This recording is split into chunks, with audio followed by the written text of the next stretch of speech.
Welcome to the Sermon B-Side Podcast, a podcast of Liberti Church in the Harrisburg region of central Pennsylvania. Sermon B-Side is designed to be a resource to answer your questions and to go deeper into the conversation started by each week's sermon.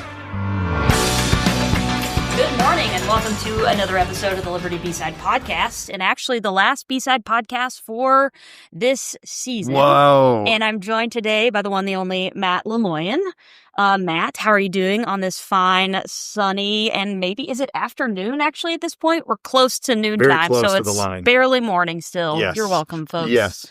How are you feeling today, my friend, after wrapping up our sermon series on Leviticus yesterday? Yeah, you and I were just talking, Jenna. The first half of that series, and I think this is true in a lot of series, but maybe particularly Old Testament series, the first half feels like it's building slowly, and then it reaches around the midpoint somewhere, kind of like it all of a sudden starts running downhill, and it feels like it's over quickly. So the last half of Leviticus felt like it ran very quickly. Yeah. And maybe it's in part because so much of the work that we're all doing as a community studying this book together of getting our heads around the cultural context, and there's so much extra maybe work. The lift is heavier for the first half because you're really getting into the world of Leviticus.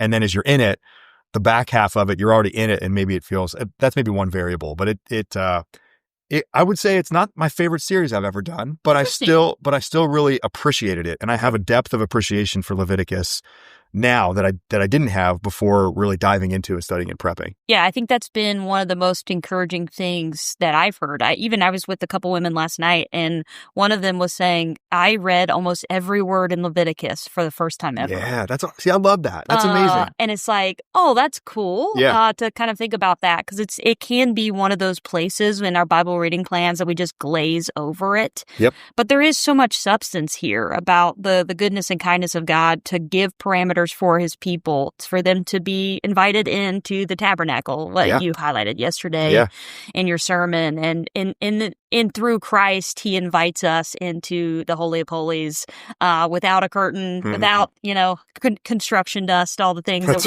we have going on here. No, we can boldly, as his kids, go to the foot of God himself because of the work of Christ, which is really cool.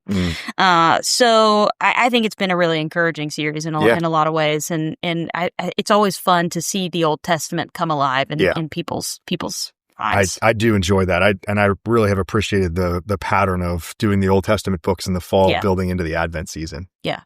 Okay. What is your favorite series you've ever preached, though? Old Testament, I would say Ecclesiastes, which is also like a little bit of a dark horse candidate. It's a fan favorite of most people that have been around Liberti for a while. If you were around, I don't know, 2018, maybe that was, 2017, that was when we did that series. And I think it just was surprisingly, I mean, it's bleak in some parts. Yeah. But it really did create that hunger for Advent in a way that I don't remember matching. The connection of head to heart for me in that series and prepping for that series stood out as in a unique way that I love. And it's not that it doesn't happen at all in other series prep, but when I think of favorite Old Testament series, that's top of the list for me. I think it says a lot about our church that Ecclesiastes is our favorite Old Testament sermon. We're too dirgy. We got to be more joyful. We gotta get out of the dirge. Yeah, we gotta like enjoy in reality. Like, we can live in the dirge when we're there, but we also got to really lean into and pursue the joy too. Okay. Well, speaking of joy, there was a lot in 26 and 27. God keeps There's his also covenant. a lot of cursing. That's true. There's a lot of curses as well. Yep. But why don't you just really quickly recap what you preached on yesterday, Matt? Yeah, closing out the book in chapters 26 and 27, really thinking about how God's holy people are keepers of covenant and keepers of vows. And that's how the book closes. There's been a lot of calls to responsive living as holy people, especially since chapter 17 and 18, this holiness code of the second half of Leviticus. Yeah. But in particular, it seems like the book is ending on that kind of how now shall we live kind of moment. It's all of this preparation and background work. And remember that Leviticus, the end of Exodus and the beginning of Numbers, there's only about a month that separates them. So all of this that's being written and the few events that happen narratively in Leviticus is the span of a month.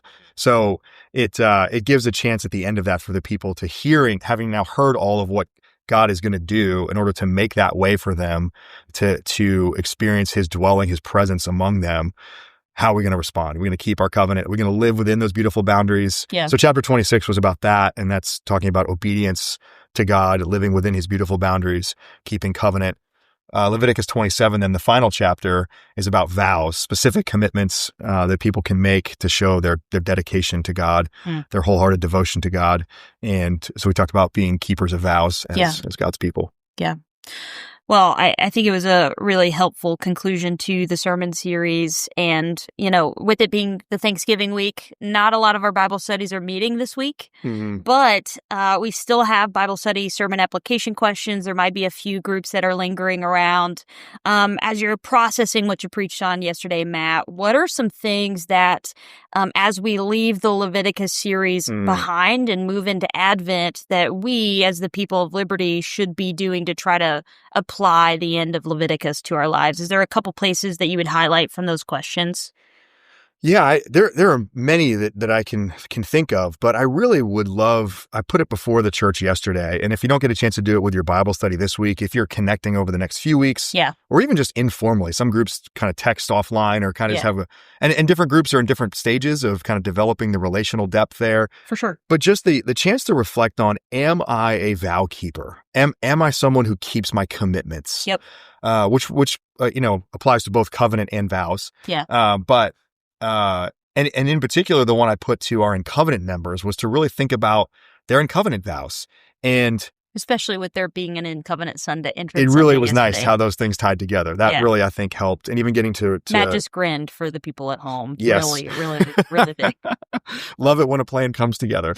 To quote the A-Team, I think there's a real chance, an opportunity for us to really pull out, and if it's been a long time for some of us, to dust off our old membership vows at Liberti Church. Yeah. We saw them yesterday up on the screen as 6 men and women came into covenant. It was a great day for that.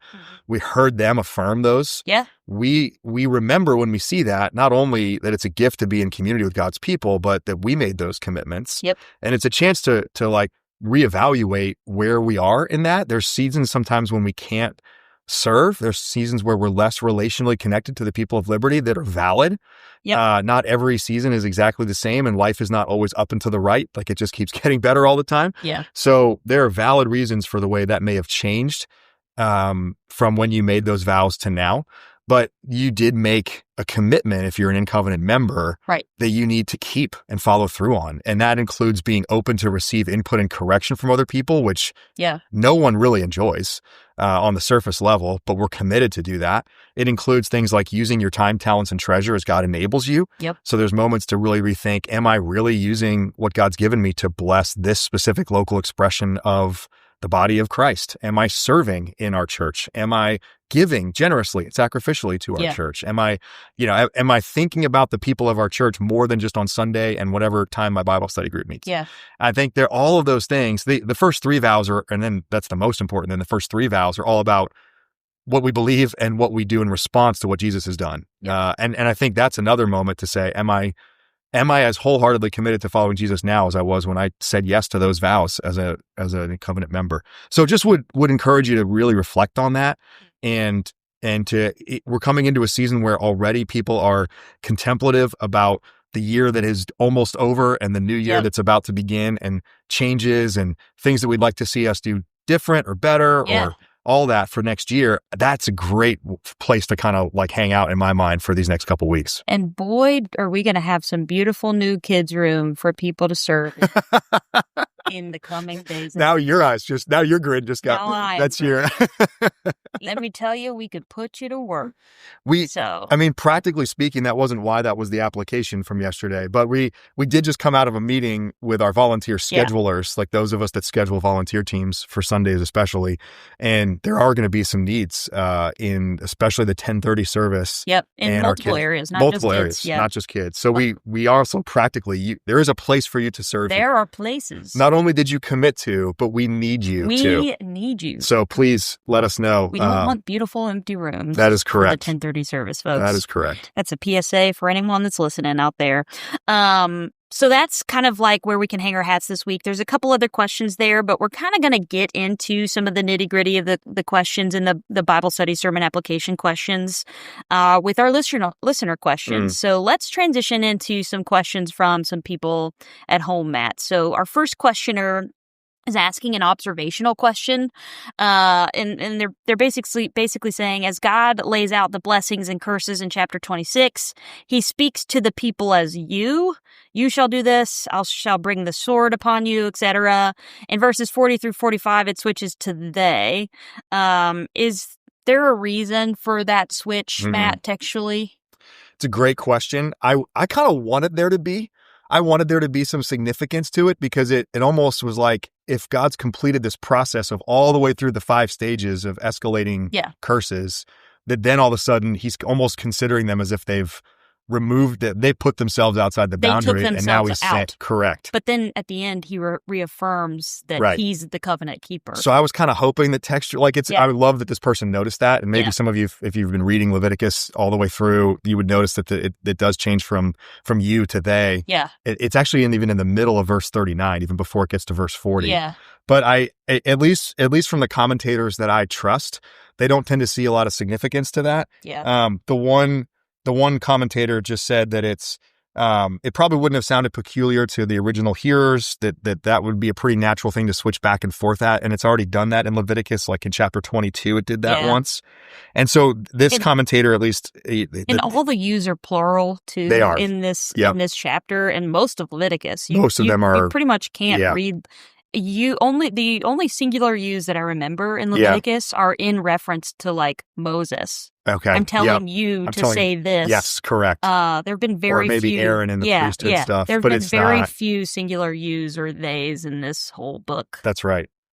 So the way that this one commentator put it would be saying more like, as for those among you who remain, whoever they may be, and almost maybe in a sense thinking about this group as the one that disobeyed would be the one that experienced the escalating curses. It might be like their kids, and the next generation. Well, in that first sentence, when they refer to they, it's talking about suffering for what the generations before you had done. So that curse extending into their kids. So there seems to be a connection there. Could definitely, and as it played out historically, there certainly was. Yeah. There was a 70-year exile in Babylon, so it was very few of the generation that experienced the curse of exile that were the ones that were brought back from it. So it was like they weren't even born yet, a lot of them that came back. So there was like they're still my people. Anticipating the descendants. Yeah. But there's not a sense of God, and that's actually really encouraging, of God being the keeper of covenant. He's not saying, you're now outside my covenant, you're now a they. You were a you, now you're a they. It's not that. And no commentator said anything that was even a hint of what was here. Yeah. Cool. Okay, so the next question is, I would like to know a little bit more about the beasts. They are a part of the blessing by removing them from the land and part of the curse by sending them back. What are the beasts? Yeah, great question. The best biblical evidence we have for this, actually, this curse happens to the northern kingdom of Israel and Samaria, specifically, its capital city, where they had erected a separate worship site where they had built actually 2 golden calves. Like, you think you would learn your lesson. They literally doubled down on it. They were like, we're not just going to do 1 here. We're going to do 2 in the northern kingdom. So Jeroboam didn't do a great job, the first king of Israel. But in 2 Kings chapter 17, it talks about how the Samaritans have they're about to be, and they are being in this chapter, conquered by the nation of Assyria, and they're being exiled to Assyria.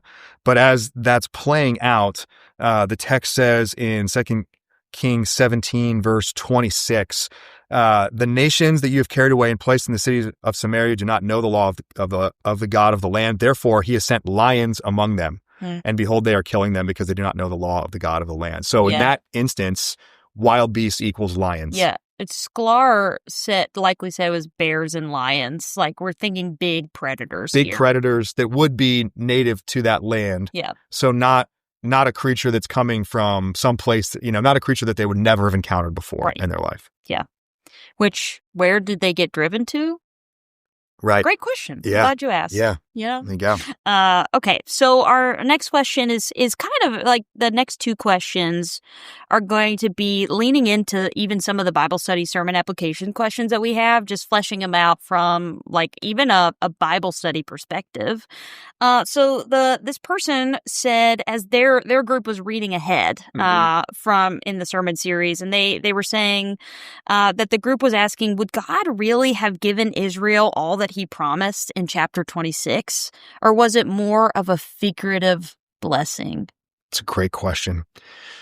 The sense through and through in the text is that it's not just figurative. Yep. That there really is a literal blessing of the land being plentiful, the protection from enemy nations, the people multiplying, the growing in number in the land, not reducing in number in the land, and then certainly God's presence with them in the specific form of the tabernacle, later the temple. But the sense there through and through is that is a spiritual blessing, certainly in the presence of God being with them, but that the material blessing is there as well. Yeah. We talked a little bit offline after last week's B-Side podcast about the Jubilee and the Sabbath year, and like, did that actually ever happen? Did the Israelites ever do that? And we don't really know. We don't have a biblical example of here's exactly when they kept a year of Jubilee. Not even any archaeological evidence of a Jubilee year as well. So in the sense that where we did see God answer this promise is that the people entered into the land, and they did experience a season of abundance, significant growth in number, protection from their enemies. They were able to conquer other occupants of the land for sure that they shouldn't have been able to under just their own strength and power. Mm-hmm. So there I think is a sense that a lot of these things did happen, at least for that certain season. Yeah.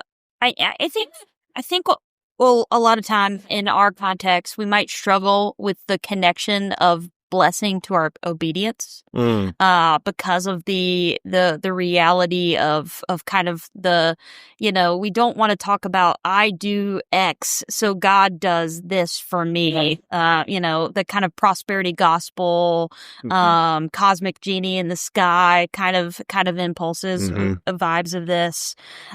So do you have any thoughts about that, Matt? Like, what's the difference of God blessing our obedience when we are specifically keeping his law and his commandments? We're living in accordance with his good design. What does blessing really mean if it's not the prosperity form of blessing? Yeah, really good question. And let's make sure we always differentiate between specific promises given to this specific people at this time. Yeah. As opposed to more the universal promises of God that apply to all of his people throughout the ages. Excuse me. So there is a pattern of obedience brings blessing. Yeah. There were specific promises to the Israelites, but even where we get into books like Proverbs, Proverbs lays out patterns, not promises. Yeah. So there are ways in which when we live within those beautiful boundaries of God, we do experience good things. We experience blessings. But they're not promises the way that they were to the Israelites. Okay. So his person is asking maybe a little bit more practical question. So speaking of receiving blessing and this kind of thing, how does following Jesus and God's statutes or commands, as we were just saying, and receiving the blessings of God follow into or translate into being Christians on this side of Jesus, right? So, at baseline, what does obedience and blessing look like on this side of the cross, Matt? Yeah, the ultimate blessed life is life in the presence of God, life with the presence of God. And so this fulfillment of Jesus coming into the world, and then as he ascended back to the Father, sending the Spirit, that we get to live all of our lives with the presence of the Spirit dwelling not only among us, but within us. In us, yep. There's an incredible reality to the blessed life of we are stewards in our bodies of the presence of God, and we get to see the way that we are sustained and led and kept, and a sense of assurance. The Spirit testifies with our spirit that we really are sons and daughters of God. So there's an incredible amount of spiritual blessing in that sense. Yeah. Excuse me, I must have just ruined my voice yesterday. Inhaling construction dust and it could be some of that twice yesterday. Could be some of that. But there's I don't want to deny that there's any material blessings to the Christian life, because there are ways that God blesses obedience and gives us incredible gifts that we get to enjoy. Yeah. Some of that's like the friends that we have, and some of that's the family that we have, and some of that's the church community that we have, and there are blessings of relationships, provision. There's incredible provision that we get that we can take for granted sometimes too, where God shows up in surprising ways sometimes and blesses us. I think the danger of associating obedience and with blessing is what happens when you're obedient and you don't receive blessings in a material sense. Yeah. Where all you have is the spiritual blessing. Yeah. And what you referred to before as the prosperity gospel. Yeah. The only grid they have for that, if you have a prosperity grid, your only grid is if someone's not experiencing a blessed, abundant, in a material sense kind of life, it's because they either A, are disobedient. There's an area of disobedience we have to go and look for and root out. Yeah. Or B, you don't have enough faith. You just got to believe more, believe better, believe stronger. Yeah. Both of which, there could be things that are disobedience in your life that you need to examine yourself and see. Yeah. But the New Testament is way broader than that in terms of the causes for suffering, hardship, trial in the Christian life. It's not a one-for-one that disobedience is the only reason for those things. Yeah, and this questioner specifically was actually, their sub-question is leaning into, we can expect persecution and hardships. Explicitly, we're told if we are actually proclaiming the gospel, like, we're going to be hated. Yeah. So it's, how do we hold both that reality of persecution and being experiencing hardship for identifying ourselves with the gospel, if you will, with the blessings of our obedience? Like, how do we hold those two things in tension well? Yeah, I look to Paul as my example for that, the Apostle Paul, who says, we're pressed but not crushed, we're persecuted but not abandoned, we're struck down but not destroyed. We're always holding in our bodies the death of Jesus so that we can also proclaim the life of Jesus. There's just an incredible both and to the Christian life where we experience great blessings from God, and there are good gifts from God. Yeah. And there are seasons where those gifts are very evident. They're very abundant. We even get overwhelmed if we're really seeing things clearly by how blessed we are beyond what we would ever earn or merit for ourselves. But there's also incredible hardship and persecution. The apostles, the early followers of Christ in the New Testament, it's amazing how they are able to perceive their suffering as also a blessing. They do some pretty amazing perception reframing of that, because that what they see and what we see in Scripture is that our suffering and our persecution identifies us with Jesus. So there's actually a deeper experience of our communion with Jesus because of the suffering that we experience. We know the fellowship of suffering with him. We know the higher the cost we pay as we follow the Christian life when it comes to suffering, hardship, persecution, the more that we actually can identify the worth of Jesus and what he's done, and the worth of his suffering specifically for us. Yeah, and there's a lot of beautiful leaning into that in Hebrews of talking about Jesus identifying us with us in our weakness. That's just really encouraging, I think, in holding those two things in balance. Yeah. Yep. This next person is kind of leaning into this a little bit, and they're saying in the part about blessings, Matt made the point that the point of obedience is to get God's presence to be with you. And this person is saying, why is it that Christians, upon receiving Christ as brother, God as our Father, and the Holy Spirit living in us, why do we see that as kind of not enough? And we still feel in some ways we need to earn something with like these grand gestures of obedience. Matt, do you have any thoughts about why experiencing relationship with the Trinity isn't sufficient for us to credit that obedience on our behalf and need to kind of still earn something, if you will? Yeah, it's a great question. I don't know if I can speak for all. Like, this question frames in terms of why do Christians do that? Right. I can tell you why I do it, which is it's so scandalous to me, and the cultural stream in which I and our generations of Western American, Christians for generations now swim in is so is so built on working hard to accomplish something, to have something to show for your labor. Yep. There's an individualism. There's a meritocracy. There's a lot of good to this stuff too. Don't hear me ripping on those things. There's a lot of good to that stuff.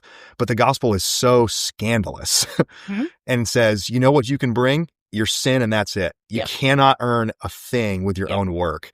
I don't like that. I want to I don't like handouts. I don't want to be an imposition on somebody. I don't want to be in a position where I owe someone something because so all of that is so scandalizing, at least to me and my grid, which I understand has been shaped so much by the culture in which I live. Yeah. That aspect of the gospel is incredibly scandalous. And so I keep wanting to add something to it. It's like, okay, great. I get it. Yep. Jesus, I got that. He did this incredible thing for me. Now here's what I'm going to do. And the whole point of the gospel is like, nope, you can respond to that in an incredibly beautiful way. Yeah. But the minute your perception is like paying back some of your own debt, the minute your perception is like adding something to what God did for me and my salvation, they're like, you're in a different, that's no gospel at all. That's no longer the gospel. That's not the gospel. Yeah. So that's why I am tempted to keep doing that. I think if that's where the question was going, that's at least what it made me think of. Yeah, that's helpful, man. This last question is still wrestling around with the curses section a little bit. And basically, you talked about the curses section really being a demonstration of God's discipline. And you even kind of encouraged us to receive God's discipline yesterday. So this person is saying, like, we see in the New Testament that trials can be used to discipline us or at least refine us, if you will. But they're also asking, what does the New Testament have to say about God's discipline? So I think underneath these questions, we see very explicit disciplines for disobedience in Leviticus. But what's maybe some indicators for us as those of us on the other side of the cross that God is disciplining us?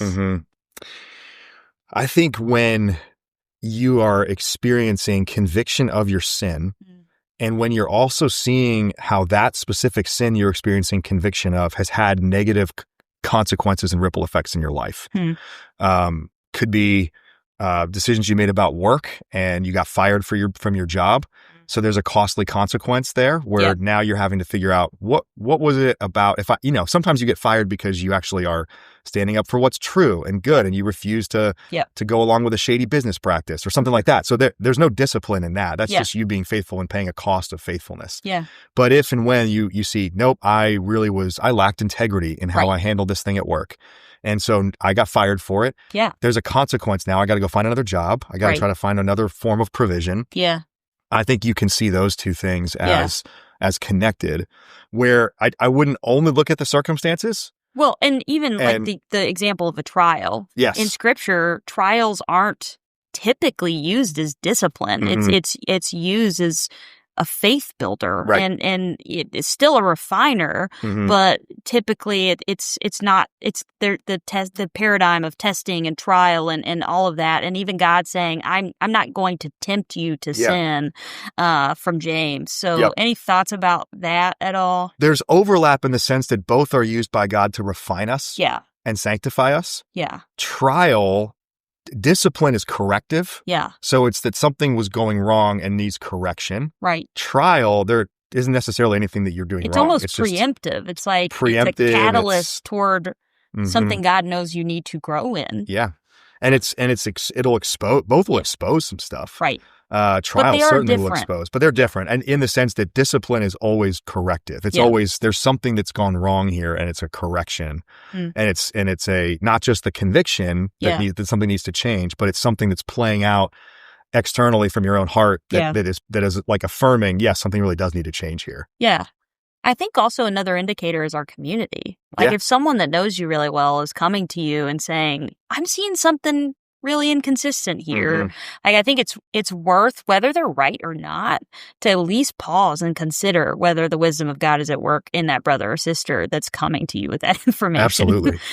Well, now we're coming full circle to our in-covenant vows. So saying, like, we're going to receive that input and correction from each other. And that's not just an elder job. That's the top of that vow. It's like you will receive from brothers and sisters collectively, which at the bottom of that, though, is submission to the elder. Right. So we're all doing that under the submission of our under-shepherds for the sake of the building up of this body and I would say the unity of this body as well. Yeah. So, okay. Yeah, great questions. So those are all of our questions for this round of Leviticus. This was a less spicy last episode from our time journey through this book together. And I think so. Because we're wrapping up Leviticus, we're going into Advent and then Christmas time. We'll be off from the podcast from December through January. We won't pick up again until, I believe, the second week of February, I believe, is the correct paradigm, if I'm thinking correctly. Yeah, we're throwing around maybe in January, do we have like a one-off with the Mercy and Justice month? We're trying to figure out exactly what we're doing with that. But in general, the weekly rhythm will pick back up. The second Sunday of February is the when we kick off our New Testament series. That's what I thought. So there might be one or two episodes that we sprinkle in for in between, but our regular rhythm will be back until February. And that's the same with our Bible studies as well. Any closing thoughts, though, from the book of Leviticus, Matt? Like one of the questions was like, what's one or two things that you kind of want to hold on to and continue applying into your life? From your point of view, what's the big takeaway of Leviticus, maybe for Matt, I guess? Yeah. How committed God is to make a way to dwell with his people. Yeah. That to me it's just this beautiful picture of the initiative that God will take, the exposure that he will bring to show us how much we need him and how much we're meant to live in his presence. Yeah. But then all of the ways that he has prepared for us to be able to do that, a holy God separated from his people because of our sin. How are we going to dwell with him forever? He will make a way, and he has made a way. And that's the takeaway for me from Leviticus. And that's such a beautiful tether, I think, that initiative of God himself to then enter into this world, clothe himself in flesh, and walk among us, tabernacle among us. I love that John uses that same language that we see here in Leviticus. And that's what we're about to step into, anticipate celebrating through the season of Advent. So anything you want to share about what we're going to be studying Advent or anything like that, Matt? Yeah, it'll be a fun series that really does tie in well with what we just finished. We're calling it the law and the gospel. And we're just going to do a little compare and contrast between what the law could not do. It's so incredible. We spent a lot of time now looking in how even it points to Jesus. Yeah. But we're going to talk through Advent just in short little snippets from the New Testament of what the law could not do, God did. Yeah. That's what the kind of summary idea of the Advent series is. And I think that this series is actually going to help connect some dots of lingering questions that we've had throughout our time in Leviticus of like, okay, this is very explicit here. Why isn't God more explicit about, what obedience specifically looks like in every single area of our life? Every single question we have. Yeah. Why do we have so much freedom on this side of things? But anyway. So that's our Advent series. We will be back again at a regular rhythm in February. And we are just really grateful for all the questions that you sent in for this little semester season, if you will. It's been a really fun ride on the B-Side podcast. Yeah. Thanks, everybody. Thanks for great questions. Thanks for hanging in there and diving in fully to the series of Leviticus. There's so many good, encouraging noises that we're hearing from people as we wrap up. So. Well, we hope that your 2025 wraps up well, and we will see you again in 2026. Take care, everybody. Thank you for listening to the Sermon B-Side podcast. For more resources, information about our church, visit www.libertyharrisburg.org. That's Liberty with an I, harrisburg.org.